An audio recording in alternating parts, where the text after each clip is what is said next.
이 한때 바로왕을 대신해서 애굽을 다스렸다는 그런 기억까지도 많은 시간이 지나서 잃어버리게 되고, 이스라엘 백성들은 하나님의 축복 가운데 생육하고 번성해서 점점 인구가 많아지게 되었습니다. 이를 애굽 사람들이 불안하게 생각하여 애굽에 살고 있는 히브리 사람들을 핍박하고 학대하고 아주 심한 노동을 시키게 됩니다. 결국 때가 되니까 하나님이 선택한 백성들을 구원하는 역사가 출애굽기에 기록되어 있습니다. 전체적으로 하나님의 부르심의 목적이 무엇인가? 첫째로 애굽, 생계를 누림 속박이 있는 세상으로부터 구출하는 것입니다. 둘째로는 애굽에서 구출하는 것은 광야에서 하나님을 섬길 목적입니다. 우리가 하나님의 축복을 참되게 체험하려면 구원받았을 뿐만 아니라 애굽에서 나와서 분별된 광야의 삶이 우리 가운데 있어야 합니다. 세 번째는 사람들은 보통 개인적인 축복을 위해서 하나님을 믿습니다. 그러나 우리는 하나님이 계신 영적인 높은 산으로 올라와야 됩니다. 그래야 거기서 하나님의 계시와 말씀이 있습니다. 하나님의 역사가 이 땅에 일어나려면 하나님 스스로 일할 수 있는 것이 아니라 하나님과 함께 일할 동역자가 필요합니다. 모세가 하나님의 사람으로 택함을 받고 그가 훈련과 연단을 통해서 하나님의 일꾼이 되니까 그를 통하여 이스라엘 백성들이 구원받고 하나님의 나라가 세워지는 놀라운 축복이 함께 합니다. 이스라엘 백성을 구원하기로 한 사람을 택정하셨는데 그의 이름이 모세입니다.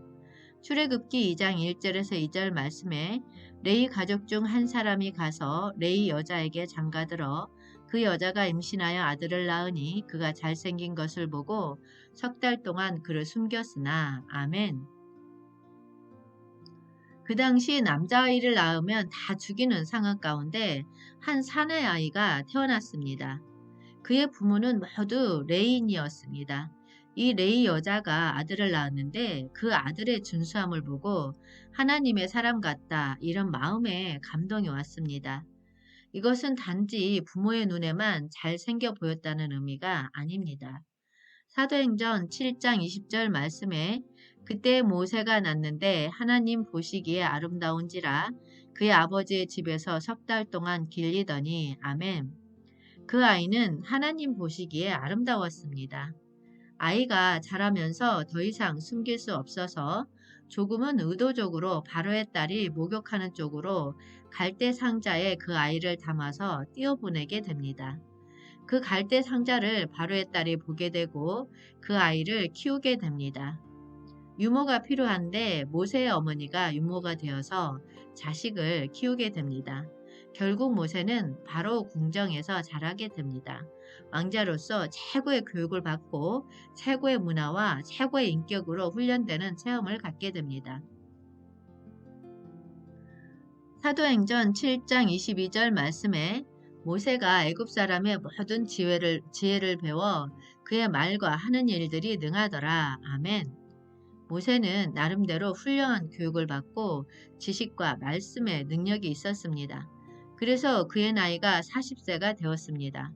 모세가 40이 될 때 그의 시련과 고난과 연단을 통과하는 과정 가운데 있게 됩니다. 어느 날 애굽 사람이 자기의 동족을 때리니까 그 애굽 사람을 때려서 죽여버립니다. 그리고 모래로 덮어버립니다. 그리고 나서 며칠이 지나니까 또 동족끼리 싸우는 것을 보게 됩니다. 그래서 모세가 가서 어떻게 우리 동족끼리 싸울 수가 있느냐 말을 하니까 동포의 한 사람이 말하기를 누가 너를 우리의 주관자로 삼았는가? 내가 지난번에 애굽 사람을 죽이더니 지금은 우리를 죽이려고 하느냐? 말을 하니 이것이 소문이 나니까 그는 미디안 광야로 가게 됩니다. 광야에서 모세는 모든 것을 다시 내려놓는 것을 배우게 됩니다. 그동안은 내가 세상적인 지혜와 지식과 능력을 가지고 있다는 것을 알았지만 이제 40년 동안 그가 배우는 것은 양을 치면서 나는 아무것도 할 수 없는 사람이다. 그러한 체험을 고난과 연단을 통해서 다시 한번 알게 됩니다. 내가 모든 것을 다 할 수 있습니다. 이런 강하고 담대한 마음도 있어야 되지만 또 한편적으로 하나님의 시험과 연단을 통해서 이제 진심으로 진짜 아무것도 할 수 없습니다. 무엇을 열심히 하는 사람이 아니라 하나님의 은혜를 입는 사람이 되어야 됩니다. 하나님의 긍휼을 받는 것이 최고의 축복입니다. 하나님은 모세를 훈련시킬 때 첫 번째 많은 것을 갖게 하십니다. 많은 것을 배우게 하십니다. 그래서 외적인 능력으로 가득 차게 만드십니다. 그러나 그럴 때 하나님이 사용하시는 것이 아니라 그 다음 순서는 가진 것을 하나하나 내려놓는 작업을 시키십니다. 모세는 애굽 왕 바로 앞에서 도망쳐 미디안 광야에서 40년을 양치기로 살면서 아무것도 할 수 없다고 생각하고 있는데 뜻밖의 떨기나무의 불꽃 안에서 하나님께로부터 음성이 들려온 것입니다. 출애굽기 3장 9절에서 10절 말씀에 이제 가라 이스라엘 자손의 부르짖음이 내게 달하고 애굽 사람이 그들을 괴롭히는 학대도 내가 보았으니 이제 내가 너를 바로에게 보내어 너에게 내 백성 이스라엘 자손을 애굽에서 인도하여 내게 하리라. 아멘. 모세는 자기의 인간적인 한계를 이유로 거듭 소명을 거부하는 나약함을 보이게 됩니다. 하나님은 이런 모세에게 세 가지 표적을 주셔서 모세의 약한 믿음을 키워주십니다. 첫 번째 표적은 출애굽기 4장 2절에서 3절 말씀에 여호와께서 그에게 이르시되 내 손에 있는 것이 무엇이냐? 그가 이르되 지팡이니이다. 여호와께서 이르시되 그것을 땅에 던지라 하시매 곧 땅에 던지니 그것이 뱀이 된지라. 모세가 뱀 앞에서 피하매 아멘. 이 지팡이는 모세가 광야에서 양을 치니까 지팡이를 의지하고 의존했던 지팡이로 하나님 앞에 섰을 때도 지팡이를 들고 있었습니다. 그런데 그 지팡이를 던지니까 뱀이 되었습니다. 뱀은 악인이나 이스라엘의 적들을 가리키는 등 하나님을 대적하는 사단의 세력을 상징합니다. 일반적으로 직장을, 남편을, 아내를, 자녀를 너무 최고로 생각하고 의존하며 집착을 하게 되면 그 배후에 사단의 역사가 있다는 것을 알아야 합니다. 우리를 하나님께 가지 못하게 하고 세상을 사랑하게 하고 육신을 따라 살게 하는 그 무엇의 배후에는 사단이 있다는 것을 항상 인식해야 합니다. 출애굽기 4장 4절 말씀에 여호와께서 모세에게 이르시되 내 손을 내밀어 그 꼬리를 잡으라. 그가 손을 내밀어 그것을 잡으니 그의 손에서 지팡이가 된지라. 아멘. 하나님은 머리를 잡으라고 하는 게 아니라 꼬리를 잡으라고 하십니다. 세상 사람들의 방식은 머리를 잡는데 하나님의 백성들은 자신이 아닌 하나님을 먼저 생각하는 사고 방식으로 바꾸라는 것입니다. 직장을 다니는 것도 복을 위한 것이고 사업을 하는 것도 하나님 나라를 위한 것이라는 것을 깨닫고 모든 것을 대한다면 그 꼬리를 잡는 순간 다시 지팡이가 됩니다. 두 번째 표적은 출애굽기 4장 6절 말씀에 여호와께서 또 그에게 이르시되 내 손을 품에 넣으라 하시매 그가 손을 품에 넣었다가 내어보니 그의 손에 나병이 생겨 눈같이 된지라. 아멘.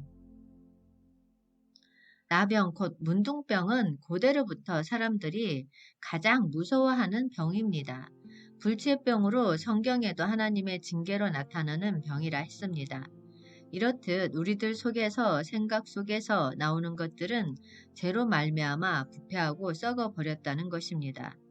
내 육신에서 나오는 것이 다 부패하고 썩었고 문둥병 같은 모습이라는 것을 분명히 알아라 라고 가르쳐주는 표적인 것입니다. 세 번째 표적은 출애굽기 4장 9절 말씀에 그들이 이 두 이적을 믿지 아니하며 내 말을 듣지 아니하거든 너는 나일 강물을 조금 떠다가 땅에 부으라. 내가 떠온 나일 강물이 땅에서 피가 되리라. 아멘. 나일강의 영적인 의미는 세상을 의미합니다. 피는 죽음을 의미합니다. 세상에서 얻은 것들은 결국 우리를 영적으로 죽이게 만든다는 것입니다. 세상의 기쁨과 오락에 취해버리면 영적으로 죽게 된다는 것입니다. 하나님께 모든 것을 공급받고 하나님을 받아들여서 우리의 생명이 되어야 합니다. 주님이 내 이름으로 귀신도 쫓아내고 마귀를 대적하라 라고 말씀하셨습니다. 주님께 가까이 가면 마귀의 권세를 이기는 놀라운 능력과 은혜가 함께 합니다. 10가지 재앙은 이스라엘 백성들이 애굽을 탈출하는데 결정적인 역할을 합니다. 이 10가지 재앙이 없었다면 애굽의 노동력의 원천이었던 이스라엘 백성들이 애굽을 떠나도록 허용하지 않았을 것입니다. 10가지 재앙이 담긴 신학적인 의미는 10가지 재앙에 등장하는 생물들은 애굽 사람들이 섬기던 신들이었습니다. 여호와께서 애굽의 신들을 벌하신 사건이었습니다. 민수기 33장 4절 말씀에 여호와께서 그들의 신들에게 벌을 주셨더라. 아멘. 또한 10가지 재앙은 초자연적인 이적이었습니다. 여호와 하나님이 참 하나님이심을 드러내는 데도 목적이 있었고 이스라엘로 하여금 여호와가 어떤 분이신지를 알도록 하는 것이었습니다. 출애굽기의 주제는 세상에 억압당하고 묶여있는 하나님의 백성들이 그곳에서 구출되어 하나님 안으로 들어오길 원한다는 내용입니다. 구출하는 과정에서 10가지 재앙을 내리시는데 첫 번째 재앙은 나일 강물에 물을 떠서 땅에 부으니까 피가 되었다는 것은 나일강은 애굽의 모든 공급하는 요소를 말합니다. 세상 사람들은 다 세상에서 공급해주는 모든 것을 가지고 취하고 삽니다. 물이 변하여 피가 되었다는 재앙은 세상의 모든 누림이 사실 우리에게 죽음을 가져온다는 의미입니다. 두 번째 재앙은 출애굽기 8장 2절 말씀에 내가 만일 보내기를 거절하면 내가 개구리로 너의 온 땅을 치리라. 아멘. 애굽 사람들에게는 하나님의 심판과 징계임을 보여주는 것이고 이스라엘 백성들은 애굽 땅을 떠나고 싶어하는 마음이 들게 하는 하나님의 뜻이 있습니다. 세 번째 재앙은 출애굽기 8장 16절에서 17절 말씀에 야훼께서 모세에게 이르시되 아론에게 명령하기를 내 지팡이를 들어 땅에 티끌을 치라 하라. 그것이 애굽 온 땅에서 이가 되리라. 그들이 그대로 행할세. 아론이 지팡이를 잡고 손을 들어 땅에 티끌을 치매 애굽 온 땅의 티끌이 다 이가 되어 사람과 가축에게 오르니. 아멘. 땅은 우리에게 먹을 것을 공급해주는 곳입니다. 인류가 살려면 물과 땅이 있어야 합니다. 이가 사람들과 가축에게 붙게 되면 고통스럽습니다. 세상에 중독되고 빠져버리면 결국 그것은 우리에게 고통과 어려움을 준다는 것입니다. 네 번째 재앙은 출애굽기 8장 21절 말씀에 내가 만일 내 백성을 보내지 아니하면 내가 너와 내 신하와 내 백성과 내 집들에 파리떼를 보내리니 애굽 사람의 집집에 파리떼가 가득할 것이며 그들이 사는 땅에도 그러하리라. 아멘. 하나님은 이스라엘 백성이 있는 고센 땅에는 파리를 보내지 않아서 애굽과 분발하셨습니다. 파리는 사람이 거주하는 지역에서 병영군을 옮기는 해충이며 공기를 더럽게 합니다. 세상을 뜻하는 애굽에만 파리를 보냈다는 것은 세상에는 탁하고 오염되었고 타락되었다는 것을 보여줌으로써 우리에게 그런 것을 싫어하고 살고 싶지 않다는 마음을 주신 것이라 믿습니다.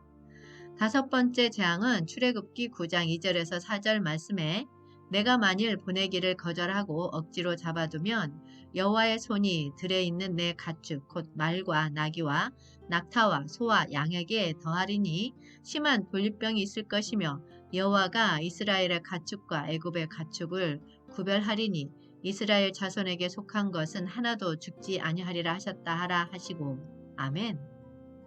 영적으로 밝은 사람, 영적으로 긍정적인 사람, 적극적인 사람 옆에 있으면 축복을 받고 여기 나오는 말, 나귀, 낙타, 소, 양들은 바로와 연결되어 있으니까 덤으로 죽는 것입니다. 영적으로도 똑같다는 것입니다. 부정적인 사람들과 같이 모이다 보면 같이 망하는 경우가 많다는 것입니다.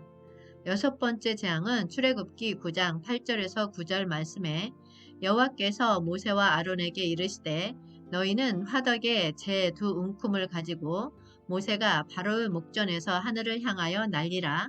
그 재가 애굽 온 땅의 티끌이 되어 애굽 온 땅의 사람과 짐승에게 붙어서 악성 종기가 생기리라. 아멘. 처음으로 사람의 생명을 위협하는 재앙입니다. 바로왕 앞에 날려진 채는 벽돌을 굽던 풀무에서 끄집어낸 채로 이스라엘의 고통으로 볼 수 있습니다. 영적으로 죄라는 것은 사람이 타락했기 때문에 옛사람의 모습이 죄일지라도 항상 그 근원은 문제가 된다는 것입니다. 옛사람으로 하나님을 기쁘시게 할 수 없다는 것입니다. 일곱 번째 재앙은 출애굽기 9장 23절에서 24절 말씀에 모세가 하늘을 향하여 지팡이를 들매 여호와께서 우레소리와 우박을 보내시고 불을 내려 땅에 달리게 하시니라. 여호와께서 우박을 애굽 땅에 내리심에 우박이 내림과 불덩이가 우박에 섞여 내림이 심히 맹렬하니 나라가 생긴 그때로부터 애굽 온 땅에는 그와 같은 일이 없었더라. 아멘. 우박재앙은 생명과 관련된 재앙으로 첫 번째 많은 사람들이 죽었으며 경고를 통해서 피할 방법을 알려주셨습니다. 심판의 우박이 내렸습니다. 사람들이 하나님과의 관계가 회복되지 않으면 이러한 삶을 많이 체험합니다. 세상이 좋은 것처럼 보이지만 결국 하나님의 심판으로 불과 우박으로 심판받는다는 것을 보여주는 것입니다. 여덟 번째 재앙은 출애굽기 10장 12절 말씀에 여호와께서 모세에게 이르시되 애굽 땅 위에 내 손을 내밀어 메뚜기를 애굽 땅 위에 내 손을 내밀어 메뚜기를 애굽 땅 위에 올라오게 하여 우박을 상하지 아니한 밭의 모든 채소를 먹게 하라. 아멘. 메뚜기는 순식간에 곡식을 파괴하기 때문에 농경지역에서 가장 두려워하는 재앙 중에 하나입니다. 메뚜기 재앙이 오기 전에 바람을 불게 하십니다.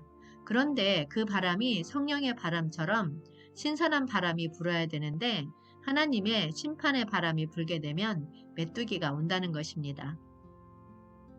아홉 번째 재앙은 출애굽기 10장 21절 말씀에 여호와께서 모세에게 이르시되 하늘을 향하여 내 손을 내밀어 애굽 땅 위에 흑암이 있게 하라. 곧 더듬을 만한 흑암이니라. 아멘.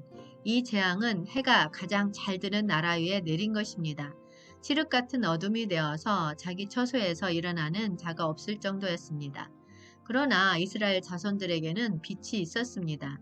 우리에게는 생명의 빛, 말씀의 빛이 있기 때문에 세상이 어두워도 주님을 볼 수 있고 믿음으로 승리할 수 있습니다.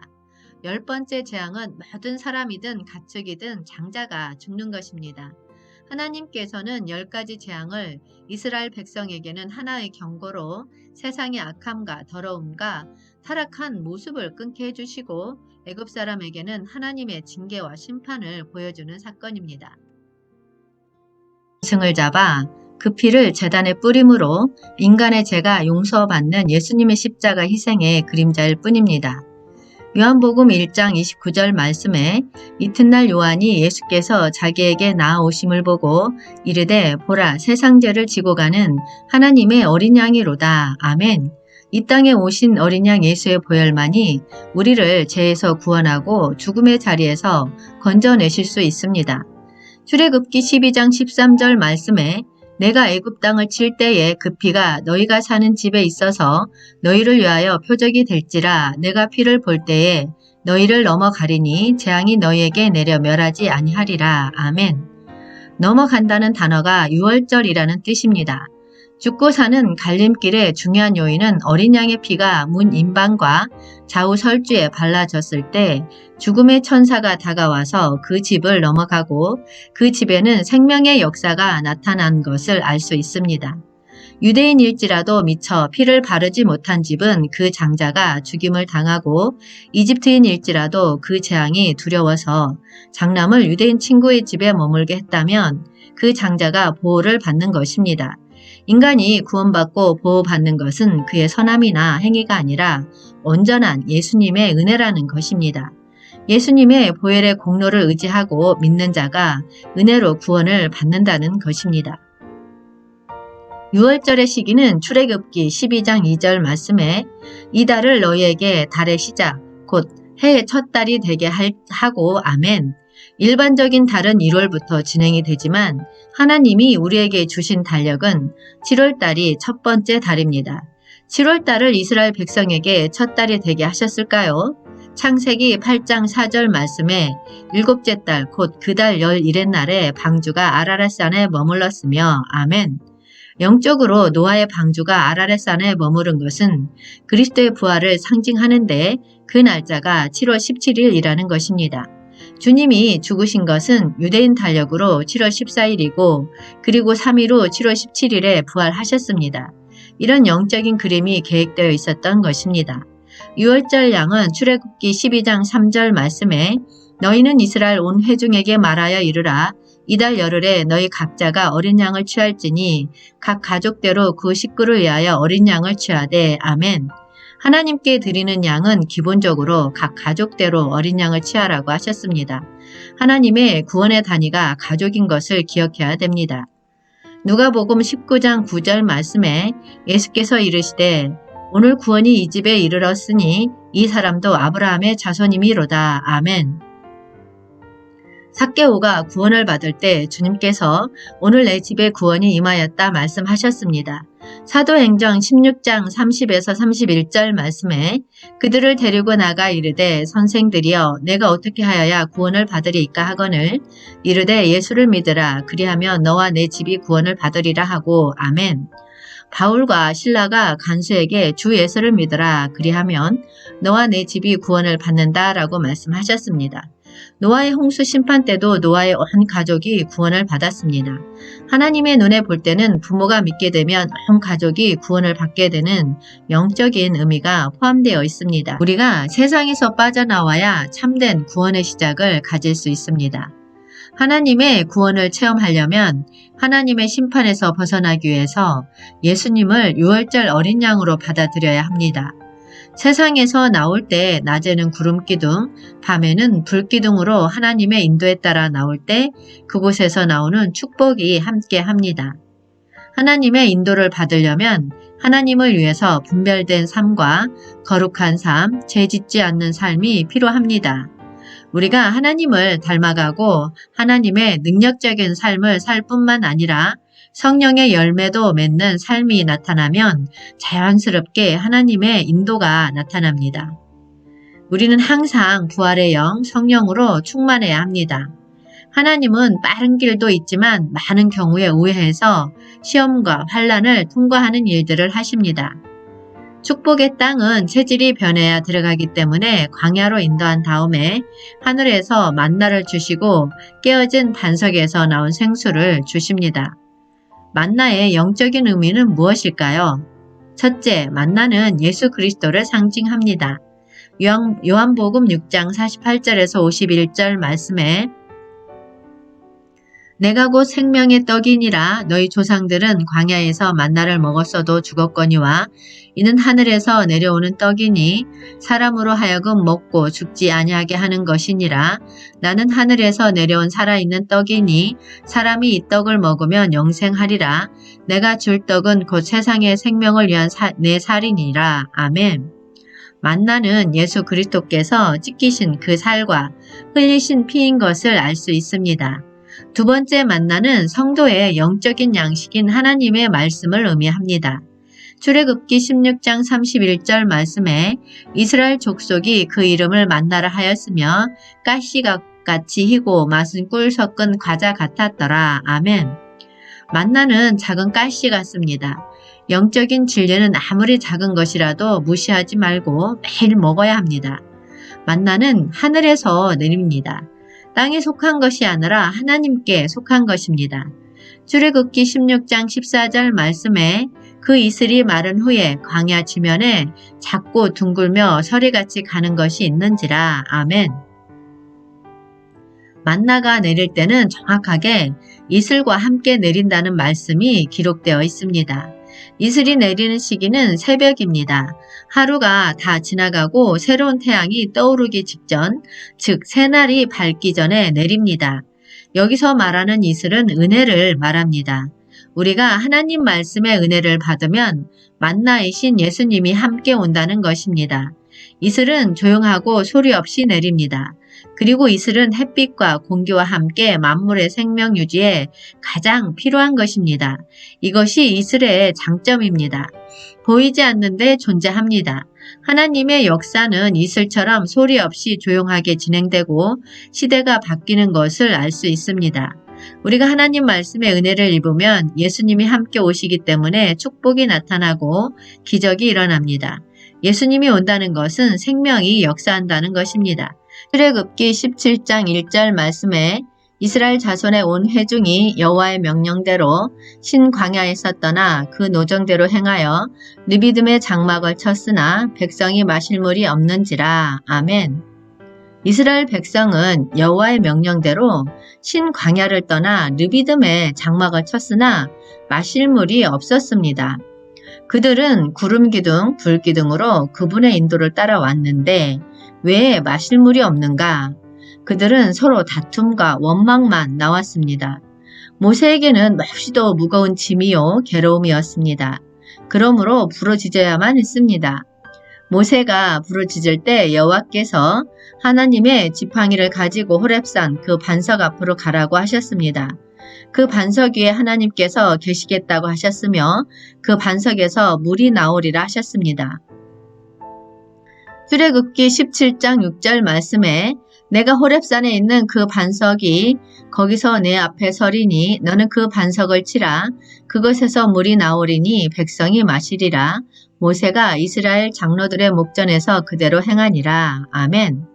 모세의 지팡이로 반석을 치니까 반석이 깨어져 그 깨어진 반석에서 생수가 나왔다고 말씀하시는 것은 주님의 십자가의 죽음과 부활을 통하여 성령이 우리 가운데 오셨다는 것을 분명히 말씀하는 것입니다.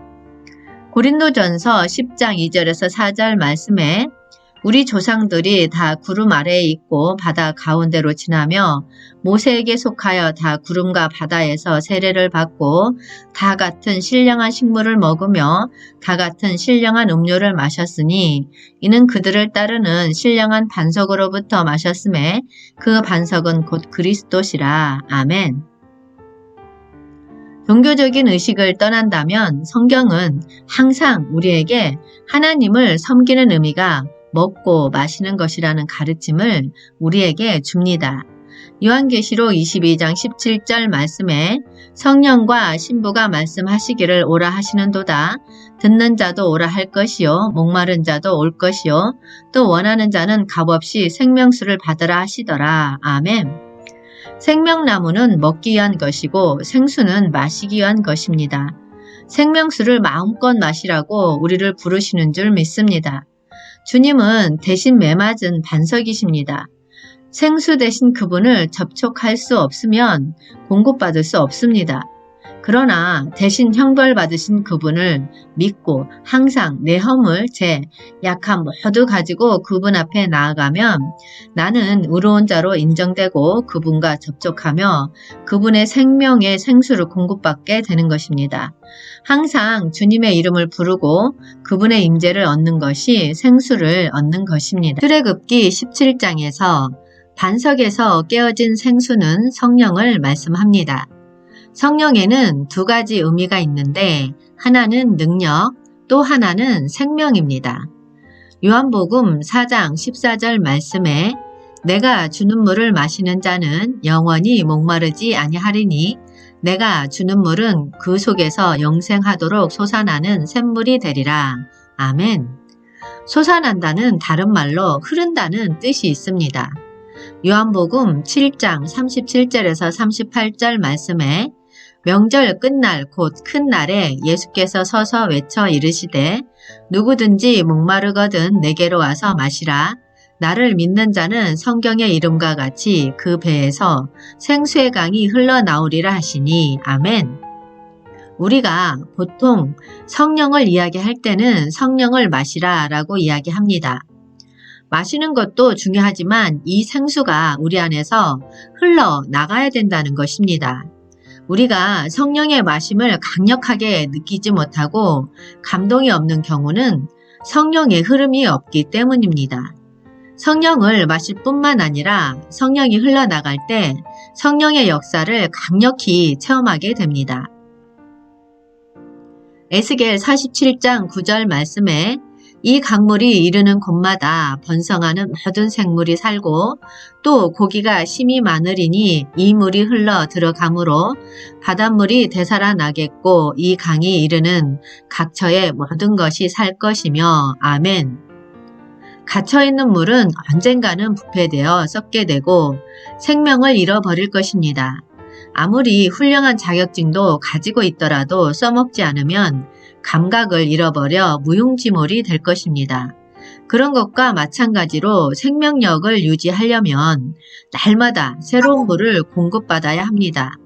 포도나무에 붙어있는 가지가 뿌리로부터 영양분을 공급받듯이 생수의 근원이신 예수님으로부터 공급을 받아서 성령의 인도하심으로 흘러보내야 합니다.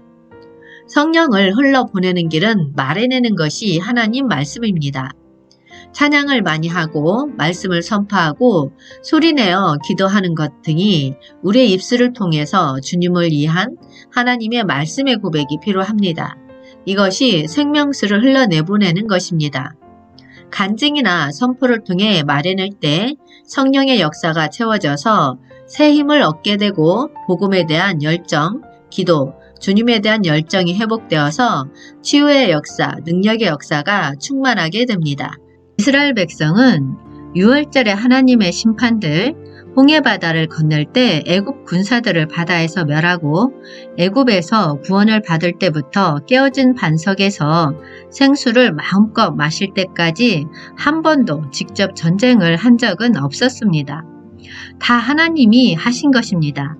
그들이 광야에서 만나와 생수를 먹고 마심으로 그들은 처음으로 싸움을 하게 되는데 첫 번째 싸움이 아말렉과의 싸움입니다. 이 싸움은 하나님이 대신 해주는 것이 아니라 우리가 스스로 영적인 싸움을 해야 하는 것입니다. 반석에서 물이 갈라진 그곳은 르비딤이었습니다. 그들은 그들의 불신과 주님을 시험한 죄로 그곳 이름을 마사와 무리바로, 마사는 다툼이란 뜻이고 무리바는 주께서 우리 가운데 계신가 라는 불신의 시험을 뜻하는 이름입니다. 바로 이곳에서 광야에서는 처음으로 적을 만나게 됩니다. 아말렉은 전사 같은 이란 뜻입니다. 그들은 에서의 후예들이었습니다. 이들은 아브람 때부터 히스기야 왕 때까지 이스라엘과 자주 전쟁을 벌였습니다. 아말렉은 성도의 영적 생활을 방해하는 육신을 예표합니다. 아말렉은 언제 오는가? 반석이신 예수 그리스도로부터 나오는 영적 음료를 마신 후에 옵니다. 아말렉과의 싸움은 하늘에서 내려온 만나, 하나님의 말씀으로 충만하고 성령으로 충만해야 이 싸움을 할 수 있다는 것입니다. 로마서 8장 12절에서 13절 말씀에 그러므로 형제들아 우리가 빚진 자로되 육신에서 져서 육신대로 살 것이 아니니라 너희가 육신대로 살면 반드시 죽을 것이로되 영으로서 몸의 행실을 죽이면 살리니 아멘. 주님은 우리의 마음을 바꾸시는 것이 아니라 우리 안에 새 마음을 주어 성령으로 몸의 행실을 죽여야만 한다고 합니다. 하나님의 구원은 우리를 죄에서 구원할 뿐만 아니라 세상에서도 구원하시고 육신에서 이기는 방법을 우리에게 계시합니다. 우리가 신앙생활에서 직접 싸워서 이겨야 하는 것 중에 하나가 아말렉과의 전쟁인 것입니다. 아말렉과의 전쟁에서 이기지 않으면 하나님 나라의 임재를 체험하지 못합니다. 하나님 나라가 세워져야 그곳에 하나님의 성막, 하나님의 성전이 세워져서 그리스도의 영광이 우리 가운데 나타나게 될 것입니다. 로마서 8장 7절에서 8절 말씀에 육신의 생각은 하나님과 원수가 되나니 이는 하나님의 법에 굴복하지 아니할 뿐만 아니라 할 수도 없음이라 육신에 있는 자들은 하나님을 기쁘시게 할 수 없느니라. 아멘. 신약 성경에 세 가지 하나님의 원수가 있는데 첫 번째는 마귀, 두 번째는 육신, 세 번째는 세상입니다. 이 세 가지가 깨어져야 하나님 나라가 우리 가운데 임한다는 것입니다. 출애굽기 17장 16절 말씀에 이르되 여호와께서 맹세하시기를 여호와가 아말렉과 더불어 대대로 싸우리라 하셨다 하였더라. 아멘. 하나님은 아말렉과 끝까지 대대로 싸운다는 말씀을 하십니다. 우리는 타락한 몸, 육신을 가지고 있는데 이 육신은 주님이 다시 오셔서 영광스러운 몸으로 변화될 때까지 항상 우리와 함께 있기 때문에 끝까지 투쟁적으로 이 육신과 싸워야 된다는 것입니다. 우리가 아말렉과 싸운다는 것은 육신의 싸움이 아니라 영적인 싸움, 곧 기도를 말합니다. 육신을 이길 수 있는 가장 기본적인 것은 기도하는 것입니다. 기도해야 성령 충만해지고 성령이 역사하는 것입니다. 이스라엘 백성은 아말렉과의 싸움에서 승리하고 출애굽한 지 3개월이 되어 드디어 하나님께서 약속하신 산 호렙산에 도착하게 됩니다. 호렙산을 하나님의 산이라고 말합니다. 출애굽기 3장 12절 말씀에 하나님이 이르시되 내가 반드시 너와 함께 있으리라. 내가 그 백성을 애굽에서 인도하여 낸 후에 너희가 이 산에서 하나님을 섬기리니 이것이 내가 너를 보낸 증거니라. 아멘. 이스라엘 백성들이 애굽에서 출애굽하여 바다를 건너고 강야를 지나고 아말렉과 싸우지만 아직까지 하나님을 섬기지 않았습니다. 그런데 이제 하나님을 섬기는 시간이 되었다는 것입니다. 하나님이 우레와 번개, 빽빽한 구름과 우렁찬 나팔 소리와 함께 연기와 불 속에서 시내산에 강림하는 것은 아주 특별한 사건이었습니다. 출애굽기 19장 11절 말씀에 준비하게 하여 셋째 날을 기다리라 하라. 이는 셋째 날에 나 여호와가 온 백성의 목전에서 시내산에 강림할 것임이니. 아멘. 백성들이 하나님의 강림은 셋째 날에 이루어지는데 오늘과 내일 이틀 동안 성결하게 옷을 빨고 준비해야 합니다. 또 하나님의 시내산 강림 때에 지켜야 할 중요한 명령은 경계선을 정하여 아무나 함부로 올라가게 해서는 안 된다는 것이었습니다. 출애굽기 19장 12절 말씀에 너는 백성을 위하여 주위에 경계를 정하고 이르기를 너희는 삼가 산에 오르거나 그 경계를 침범하지 말지니 산을 침범하는 자는 반드시 죽임을 당할 것이라. 아멘. 이스라엘은 하나님과의 언약 백성으로서 하나님의 본심은 늘 이스라엘과 함께 거하시는 것입니다. 이스라엘이 항상 하나님의 임재 속에 사는 것입니다. 그런데 이스라엘 백성의 접근을 제한하는 것은 인간의 보호를 위한 조치라 여겨집니다. 인간은 죄인이기 때문에 이 죄의 문제가 해결되지 않는 한 결코 하나님께 가까이 갈 수 없는 것입니다. 하나님은 통속적인 사람들과 함께하지 않습니다. 거룩하다는 의미는 내 옛사람이 죽고 거듭난 새 영으로 살 때, 새 사람으로 살 때 하나님의 임재가 나타난다는 뜻도 포함되어 있습니다. 우리가 영 안에서 충만하면 하나님의 임재를 느낍니다. 또 말씀을 들을 때, 성령의 음성을 들을 때 임재가 임합니다. 하나님께서는 모세를 산으로 부르셔서 하나님의 강한 능력으로 죄와 억압과 속박 아래 있었던 이스라엘을 평화와 안식의 나라로 인도하셨음을 말씀하십니다. 출애굽기 19장 4절에서 5절 말씀에 내가 애굽 사람에게 어떻게 행하였음과 내가 어떻게 독수리 날개로 너희를 업어 내게로 인도하였음을 너희가 보았느니라. 세계가 다 내게 속하였나니 너희가 내 말을 잘 듣고 언약을 지키면 너희는 모든 민족 중에서 내 소유가 되겠고. 아멘. 또 하나님께서는 세계가 다 내게 속했다고 선언하셨습니다. 이 말씀은 현 세계가 하나님의 계획과 통치 아래에 있다는 말입니다. 하나님의 백성이 된다는 것은 말씀을 통한 하나님의 통치를 받는 것입니다. 하나님께서 주신 율법은 실제로 하나님의 살아있는 말씀인 것입니다. 출애굽기 20장 1절 말씀에 하나님이 이 모든 말씀으로 말씀하여 이르시되. 아멘. 하나님이 주신 율법 안에는 10계명이 있는데 하나님께서 우리에게 10계명을 주신 목적이 있는데 그것은 10계명을 문자적으로 지켜야 되지만 그 이전에 하나님께서 너희가 나를 사랑해야 된다. 내가 너희를 사랑하는 것처럼 너희가 나를 사랑한다 라는 기본적인 전제가 있습니다. 우리가 하나님을 사랑하면 더욱더 하나님을 알기를 사모하며 추구하게 될 것입니다. 그러다 보면 그분의 말씀을 따라가게 되고 그 말씀이 우리에게 생명과 축복을 주게 될 것입니다. 시편 18장 1절에서 2절 말씀에 나의 힘이신 여호와여 내가 주를 사랑하나이다.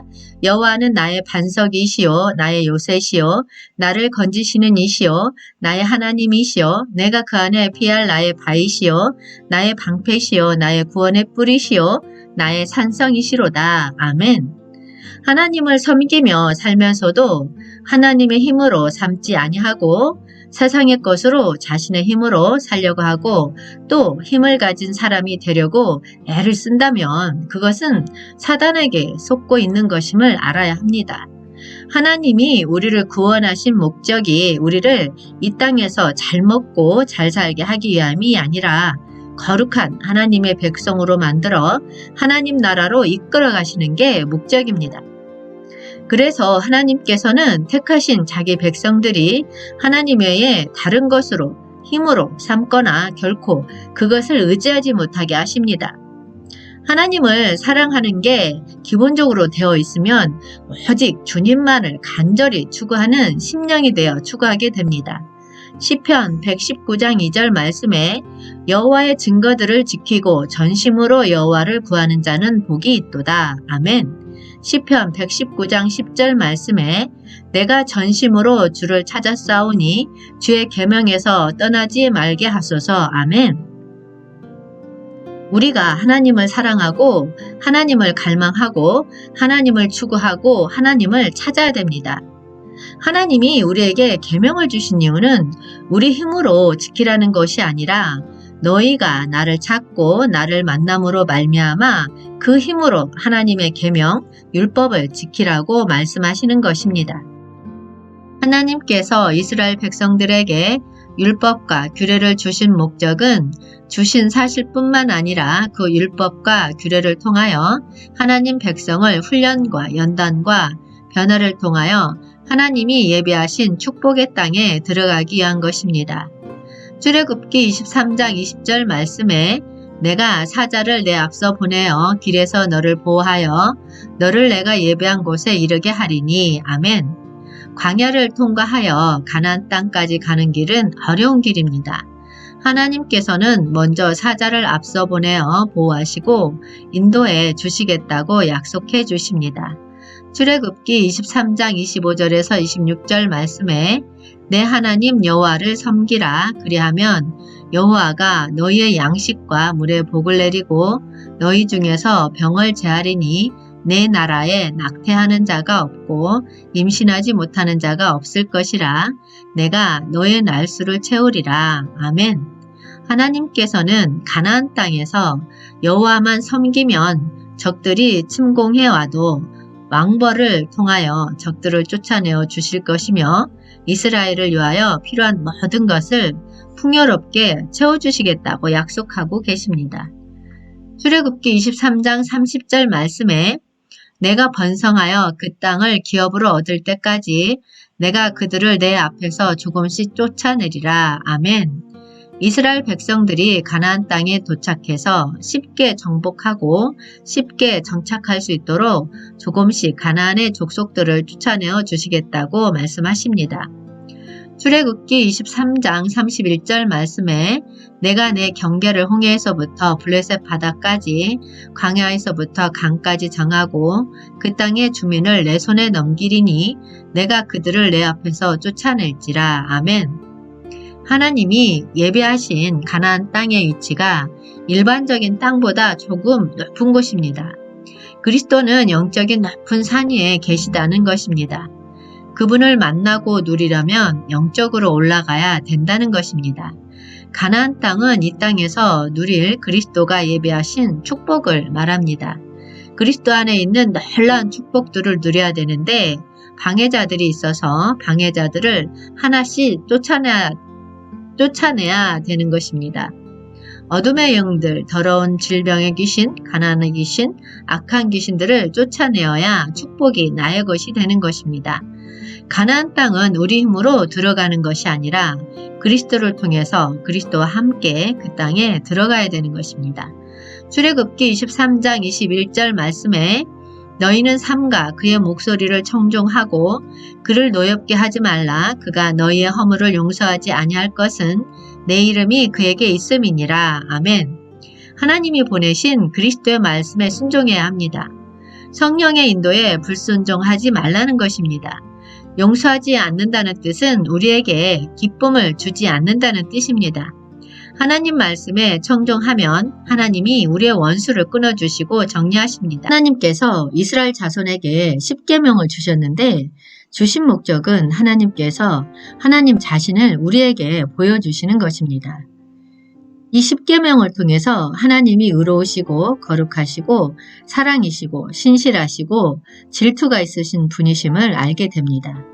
출애굽기 24장 1절에서 8절 말씀에 또 모세에게 이르시되 너는 아론과 나답과 아비후와 이스라엘 장로 70명과 함께 여호와께로 올라와 멀리서 경배하고 너 모세만 여호와께 가까이 나아오고 그들은 가까이 나아오지 말며 백성은 너와 함께 올라오지 말지니라. 모세가 와서 여호와의 모든 말씀과 그의 모든 율례를 백성에게 전하매 그들이 한 목소리로 응답하여 이르되 여호와께서 말씀하신 모든 것을 우리가 준행하리이다. 모세가 여호와의 모든 말씀을 기록하고 이른 아침에 일어나 산 아래에 제단을 쌓고 이스라엘 12지파대로 12기둥을 세우고 이스라엘 자손의 청년들을 보내어 여호와께 소로 번제와 화목제를 드리게 하고 모세가 그 피를 가지고 반은 여러 양푼에 담고 반은 제단에 뿌리고 언약서를 가져다가 백성에게 낭독하여 듣게 하니 그들이 이르되 여호와의 모든 말씀을 우리가 준행하리이다. 모세가 그 피를 가지고 백성에게 뿌리며 이르되 이는 여호와께서 이 모든 말씀에 대하여 너희와 세우신 언약의 피니라. 아멘. 언약이 체결되자 모세는 산 아래에 제단을 쌓고 번제와 화목제를 드리며 피를 가지고 반은 제단에 뿌리고 반은 백성에게 뿌리며 여호와께서 이 모든 말씀에 대하여 너희와 세우신 언약의 피니라고 외칩니다. 만약에 이스라엘 백성들이 하나님의 율법을 어기면 그들의 피가 제물로 드리는 송아지 피처럼 뿌려질 것이라는 약속의 표현입니다. 언약이라는 것은 하나님과 약속을 할 때 언약이라고 말합니다. 하나님과 언약을 갖기 원한다면 제단을 쌓는 모습이 있어야 합니다. 제단은 우리에게 구속함이 필요하다는 것과 죽음을 의미합니다. 모든 사람은 타락했기 때문에 하나님의 모든 법을 지킬 수가 없습니다. 하나님의 율법을 온전히 지키지 못하면 결국 우리는 심판, 죽음을 당하게 됩니다. 우리가 주 앞에 나올 때마다 십자가를 붙잡고 나와야 됩니다. 십계명이라는 단어가 증인, 증거의 뜻이 있습니다. 율법을 우리는 지키지 못하나 그 율법을 통해서 살아있는 하나님을 만날 수 있습니다. 하나님과의 언약의 축복을 체험하려면 번제와 화목제물을 드려야 합니다. 번제는 만족한다는 의미입니다. 하나님은 마지막 아담이신 그 아들의 순종과 죽음을 통하여 만족하셨습니다. 예수 그리스도가 우리의 참 만족이 되셨습니다. 우리의 연약함 대신 하나님의 아들 그리스도를 주셨습니다. 우리의 믿음은 우리의 행위에서 나는 것이 아니라 그리스도로 말미암아 기뻐하고 감사하고 그분과 함께 모든 것을 하는 것입니다. 히브리서 9장 22절 말씀에 율법을 따라 거의 모든 물건이 피로써 정결하게 되나니 피 흘림이 없은즉 사함이 없느니라. 아멘. 우리가 성찬에 참여하는 이유는 예수님의 피로 말미암아 아무 공로 없는 우리가 하나님의 언약의 백성이 되며 하나님 나라의 유업을 소유하게 된 것을 기념하기 위함입니다. 보혈은 우리를 깨끗하게 하는 능력이 있습니다. 우리가 부족한 모습을 발견할 때마다 찬양할 때, 봉사할 때 보혈로 씻겨지는 은혜가 있을 때 그 약속이 온전히 우리에게 세워지게 됩니다. 하나님의 언약의 말씀은 우리의 노력으로 이루어지는 것이 아니라 우리가 하나님 앞에 제단을 쌓고 십자가를 붙잡고 내가 죽은 자임을 깨달을 때 그 율법의 말씀이 살아계신 하나님을 증거하게 됩니다. 하나님은 하늘에 홀로 계시기를 원치 않고 사랑하는 자녀들과 함께 하시기를 원하십니다. 구원한 우리들 가운데 하나님의 집, 하나님이 거하실 처소를 갖기를 원하신다는 것입니다. 그것 때문에 하나님은 때가 되매 이스라엘을 불러내셨고 이제 그들 가운데 하나님의 성막을 지어서 그들과 함께 하기를 원하고 계십니다. 출애굽기 25장 8절 말씀에 내가 그들 중에 거할 성소를 그들이 나를 위하여 짓되 아멘. 첫째로 내가 그들 중에 거할 성소를 하나님께서는 이스라엘 백성 중에 거하기 위하여 모세에게 말씀하셔서 이스라엘 자손에게 명령하여 성소를 지으라고 하셨습니다. 하나님은 이스라엘 백성들 중에 거하시려고 그들을 애굽 땅에서 인도하여 내었습니다. 그래서 나중에 솔로몬 왕 시대 때에는 솔로몬을 통하여 성전을 건축하게 하신 것입니다. 이렇게 구약의 하나님은 이스라엘 백성 중에 거하여 그들의 하나님이 되시고자 성소, 성전을 건축하게 하셨습니다. 그리고 하나님은 거기서 이스라엘 백성을 위하여 내게 명령할 모든 일을 내게 이르시겠다고 말씀하십니다. 신약에서의 하나님의 집은 교회입니다. 신약시대의 하나님의 집 처소가 바로 우리이지만 우리가 모였을 때 교회라고 말합니다. 시브리서 8장 5절 말씀에 그들이 섬기는 것은 하늘에 있는 것의 모형과 그림자라 모세가 장막을 지으려 할 때에 지시하심을 얻음과 같으니 이르시되 삼가 모든 것을 산에서 내게 보이던 본을 따라 지으라 하셨느니라. 아멘. 결국 이것은 신약시대의 하나님의 교회를 건축하고 세우는 것입니다. 둘째로 그들이 즉 이스라엘 백성들을 택하셔서 그들로 하여금 하나님께서 거하실 성소를 짓게 하셨다는 것입니다. 그 말은 아무나 하나님께서 거하실 성소를 지을 수 없다는 말이기도 합니다. 어떤 사람이 하나님의 성막을 짓도록 허락해 주시고 이상을 보여주는가? 일단은 시내산까지는 와야 합니다. 이스라엘 백성은 애굽에서 유월절 어린 양을 통하여 구원을 받고 홍해 바다를 건넜습니다. 세상에 대해 죽었다는 믿음의 고백을 한 경험이 있어야 된다는 것입니다. 그리고 광야에서 고난과 환난을 겪으면서 자기 십자가를 질 때 우리의 삶의 쓴맛이 단맛으로 변하는 역사가 있어야 합니다. 그럴 때 하나님이 하늘에서 만나를 내려주시고 깨어진 반석에서 생수를 주신다는 것입니다. 그러면서 육신과의 싸움에서 결국 시내산으로 이끌려 오게 되는 것입니다. 이럴 때 하나님께서 주시는 율법을 받게 됩니다. 율법을 통해서 하나님이 어떠한 분이신가를 알아야 하고 이 율법을 통해서 우리의 부패함과 더러움과 제약됨을 깨닫게 됩니다. 그럴 때 우리는 주님을 찾게 됩니다. 이 모든 것을 알면 하나님께서 우리를 시내산으로 올라오라고 말씀하십니다. 셋째로 나를 위하여 짓되 언약의 하나님께서는 아브라함에게 하신 약속을 이루시고자 이스라엘 백성들을 애굽에서 건져내셨고 또한 광야에서 그들을 보호하시고 인도하시고 공급하시되 그들 가운데 거하시고자 성소를 지으라고 하신 것입니다. 그러므로 그들과 함께 거하신 하나님께서는 자신을 위하여 지으신 이스라엘 백성들을 하나님의 거룩한 백성들로 만드사 그들로 하여금 약속의 땅인 가나안으로 들어가게 하시고자 하신 것입니다. 하나님의 성막을 볼 수 있는 것은 하나의 영적인 단계에 올라와 있어야 합니다. 하나님이 어떠한 하나님인가를 율법을 통해서 하나님 자신에 대한 계시를 받으면 그때부터 하나님의 목적을 우리에게 보여주십니다. 출애굽기 25장 2절 말씀에 이스라엘 자손에게 명령하여 내게 예물을 가져오라 하고 즐거운 마음으로 내는 자가 내게 바치는 모든 것을 너희는 받을지니라. 아멘. 즐거운 마음은 어떤 마음인지 마음이 감동이 되어 기꺼이 드리는 하나님께 예물을 드릴 때의 태도입니다. 하나님의 집을 짓는 예물은 즐거이 기꺼이 우러나서 드리는 자에게서 받으라고 하십니다. 예물은 요제, 거제를 포함하고 있습니다. 예수님의 죽음, 부활, 승천을 나의 죽음, 부활, 승천으로 받아들이는 체험이 있으면 그것을 가지고 하나님께 드리는 것입니다. 고린도전서 3장 10절에서 11절 말씀에 내게 주신 하나님의 은혜를 따라 내가 지혜로운 건축자와 같이 터를 닦아두매 다른 이가 그 위에 세우나 그러나 각각 어떻게 그 위에 세울까를 조심할지니라. 이 닦아둔 것 외에 능히 다른 터를 닦아둘 자가 없으니 이 터는 곧 예수 그리스도라. 아멘. 하나님의 집을 짓는 터는 예수 그리스도입니다.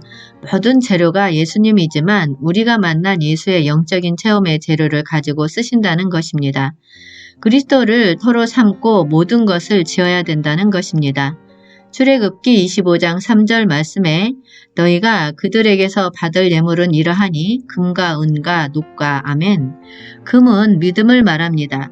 우리가 항상 하나님 앞에 나올 때마다 살아있는 믿음을 가지고 하나님께 올려드려야 교회가 세워집니다. 은은 그리스도의 구속을 말합니다. 우리가 주 앞에 나올 때마다 하나님께 내가 구속받은 은혜를 늘 잊지 말아야 합니다. 놋은 구리입니다. 구리는 하나님의 심판, 하나님의 시험을 말합니다. 출애굽기 25장 7절 말씀에 호마노며 애복과 흉패에 물릴 보석이니라. 아멘. 호마노는 붉은 계통에 혼합된 보석을 말합니다. 베들리엄과 같은 말입니다. 우리는 나의 좋은 인격으로 주님을 섬기는 것이 아니라 변화된 모습을 가지고 주님을 섬겨야 합니다. 출애굽기 25장 4절 말씀에 청색, 자색, 홍색 실과 가는 배실과 염소 털과 아멘. 청색은 영적으로 푸르고 맑음을 의미합니다. 그것은 하늘에 속한 색입니다. 우리의 신앙은 시민권이 하늘에 있기 때문에 하늘의 청색 같은 밝은 모습으로 살아야 됩니다. 자색은 왕권을 말합니다. 홍색은 예수님의 피를 말합니다. 배는 세마포를 말합니다. 우리는 하나님 앞에 예수 권세의 능력의 힘이 있어야 되고 예수의 피를 힘입어 주 앞에 나와야 하고 주님 앞에 설 때 세마포 옷을 입어야 합니다. 출애굽기 25장 5절 말씀에 붉은 물들인 순양의 가죽과 해달의 가죽과 조각목과 아멘. 가죽은 성막을 덮을 때 쓰는 것입니다. 해달의 가죽이 가장 질기고 강한 가죽입니다. 하나님의 성막을 추위와 햇볕으로부터 보호하려고 가장 강한 해달의 가죽으로 덮었습니다. 그리스도는 강하고 어떤 환경에도 견디는 분입니다. 출애굽기 25장 6절 말씀에 등유와 간이에 드는 향료와 분향할 향을 만들 향품과 아멘. 등유는 성령을 말합니다. 항상 성령의 기름 부음 가운데 있어야 우리가 하나님의 집이 될 수 있다는 것입니다. 신약에서 하나님의 집은 벽돌로 짓는 것이 아니라 살아있는 벽돌인 우리로 짓습니다. 우리가 변화된 모습으로 서로 연결되어 사람의 집이 됩니다. 그 가운데 하나님과 예수 그리스도가 계십니다. 성막과 관련된 세부적인 가르침은 여호와의 말씀에 따라서 이스라엘 백성이 예배드리며 여호와를 섬기라고 강조합니다. 성막을 보면 바깥 마당이 있고 성소가 있고 성소를 둘로 나누어서 깊은 곳에 지성소가 있습니다.